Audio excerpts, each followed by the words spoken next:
Selamat pagi para saudaraku seiman dalam Kristus. Salam sehat selalu. Semoga kita selalu dalam keadaan sukacita. Mari kita siapkan hati dan pikiran kita untuk mendengarkan firman Tuhan. Tuhan beserta kita sekarang dan selama-lamanya. Inilah Injil Yesus Kristus menurut Santo Markus bab 4 ayat 26 sampai 34. Dimuliakanlah Tuhan. Pada suatu ketika Yesus berkata, "Beginilah halnya kerajaan surga. Kerajaan surga itu seumpama orang yang menaburkan benih di tanah. Malam hari ia tidur, siang hari ia bangun, dan benih itu mengeluarkan tunas. Dan tunas itu makin tinggi. Bagaimana terjadinya? Orang itu tidak tahu. Bumi dengan sendirinya mengeluarkan buah, mula-mula tangkai, lalu bulir, kemudian butir-butir yang penuh isi pada bulir itu. Apabila buah itu sudah cukup masak, orang itu segera menyabit, sebab musim menuai sudah tiba." Yesus berkata lagi, "Dengan apa hendak kita bandingkan kerajaan Allah itu? Atau dengan perumpamaan manakah kita hendak menggambarkannya? Hal kerajaan itu seumpama biji sesawi yang ditaburkan di tanah. Memang biji itu yang paling kecil daripada segala jenis benih yang ada di bumi. Tetapi apabila ditaburkan, ia tumbuh dan menjadi lebih besar daripada segala sayuran yang lain, dan mengeluarkan cabang-cabang yang besar, sehingga burung-burung di udara dapat bersarang dalam rimbunannya." Dalam banyak perumpamaan semacam itu, Yesus memberitakan sabda kepada mereka sesuai dengan pengertian mereka, dan tanpa perumpamaan ia tidak berkata-kata kepada mereka, tetapi kepada murid-muridnya ia menguraikan segala sesuatu secara tersendiri. Demikianlah Injil Tuhan.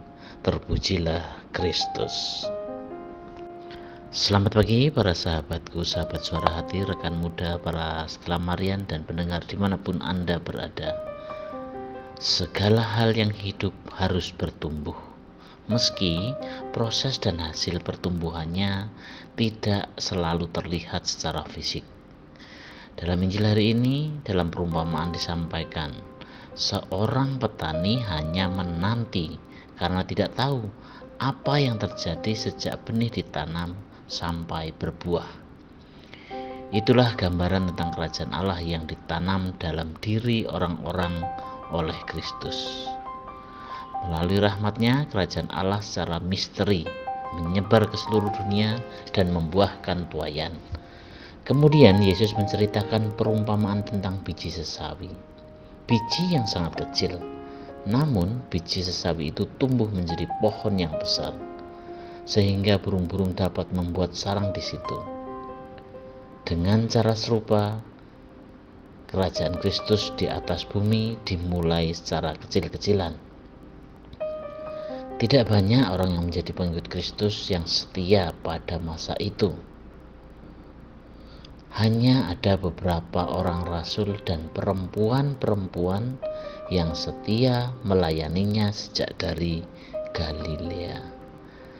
Dari awal yang kelihatan tidak ada apa-apanya, sekecil biji sesawi, namun gereja tumbuh berkembang seperti sebatang pohon yang besar dan rindang.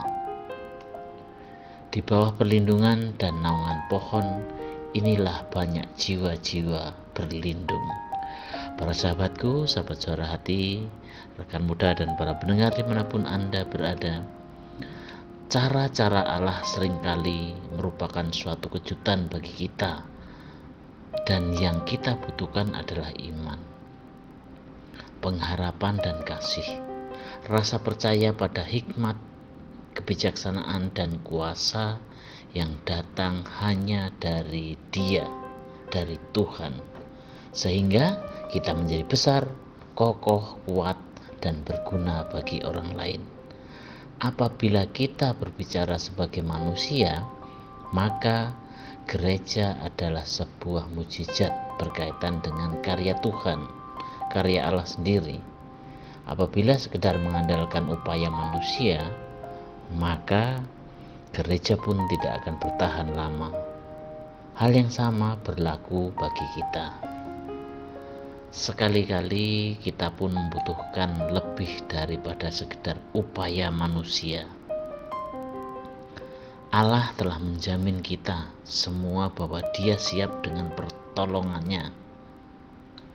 Para sahabatku, sahabat suara hati, rekan muda, dan para pendengar dimanapun Anda berada, salah satu makna yang dapat kita ambil dari kitab suci, dari sabda Tuhan hari ini adalah jangan pernah merasa lelah, jangan pernah merasa jenuh, jangan menyerah ketika kita menaburkan benih-benih kebaikan dan kebijaksanaan. Dalam hal ini diperlukan sebuah konsistensi dan berkesinambungan yang stabil. Ini menjadi tantangan besar bagi kita. Mengapa? Karena kita seringkali mendapat godaan untuk putus asa ketika kebaikan-kebaikan yang kita lakukan tidak mendapat tanggapan, tidak diapresiasi seperti yang kita harapkan. Apa yang tadinya kita niatkan baik seringkali berakhir dengan sakit hati, marah, kecewa, dan mungkin putus asa. Persis itulah yang sering menjadi peluang besar orang baik menjadi berubah arah, menjadi berontak, dan tidak lagi mengenal Kristus. Para sahabatku, sahabat suara hati, rekan muda, dan para pendengar dimanapun Anda berada, sudah wajar seandainya kita merasa senang dan bangga ketika apa yang kita lakukan itu mendapatkan respon, diapresiasi oleh orang lain. Sudah sewajarnya ketika kita berkorban banyak, besar pula harapan kita untuk mendapatkan tanggapan tersebut, entah disadari atau tidak. Kemanusiaan kita secara wajar menuntut hal itu terjadi. Tuntutan itu ada yang sangat besar, tetapi ada pula yang tidak terlalu besar, yang ada dalam diri kita masing-masing. Rasanya orang lain tidak akan banyak berguna mengajari atau memberi solusi jika dari dalam diri kita tidak menyadari dan tidak bisa merubah kebutuhan itu kepada tingkat yang lebih tinggi. Salah satu solusinya adalah apa yang ditawarkan oleh Yesus hari ini sekedar tawaran, sikap yang mengubah tergantung dari diri kita masing-masing, mau berubah atau tidak. Yaitu tergantung kembali lagi ke dalam hati, ke dalam diri kita. Apakah kita terbuka terhadap sapaan Tuhan? Pesannya singkatnya adalah janganlah pernah lelah, apalagi berhenti menabur benih kebaikan. Kecewa, putus asa, sakit hati, marah menjadi kemanusiaan yang wajar. Tetapi jangan sampai berhenti sampai di situ. Tuhan selalu menunjukkan jalan dan cara yang berbeda yang bisa kita jalani. Tuhan jauh lebih kreatif untuk bertindak. Jika kita berhenti daripada kekecewaan, maka selesailah benih yang tumbuh itu. Benih yang ditaburkan tidak akan tumbuh. Tidak akan pernah ada buah yang baik. Jangan pernah berhenti berbuat kebaikan, karena virus itu pun akan menginfeksi orang lain. Entah di mana, waktunya kapan, kita tidak tahu bertumbuhnya, tetapi hasilnya juga akan dirasakan semakin banyak orang. Demikianlah pertemuan kita hari ini. Mari kita akhiri dengan doa dalam nama Bapa dan Putra dan Roh Kudus. Allah Bapa sumber kehidupan kami mohon iman akan sabda-Mu, dan resapkanlah ke dalam lubuk hati kami, agar kami bisa memberikan kehidupan, membawa suasana yang baik, agar kami menjadi orang-orang yang berkenan di hati-Mu, dengan perantaraan Kristus Tuhan kami. Amin. Dalam nama Bapa dan Putra dan Roh Kudus. Amin.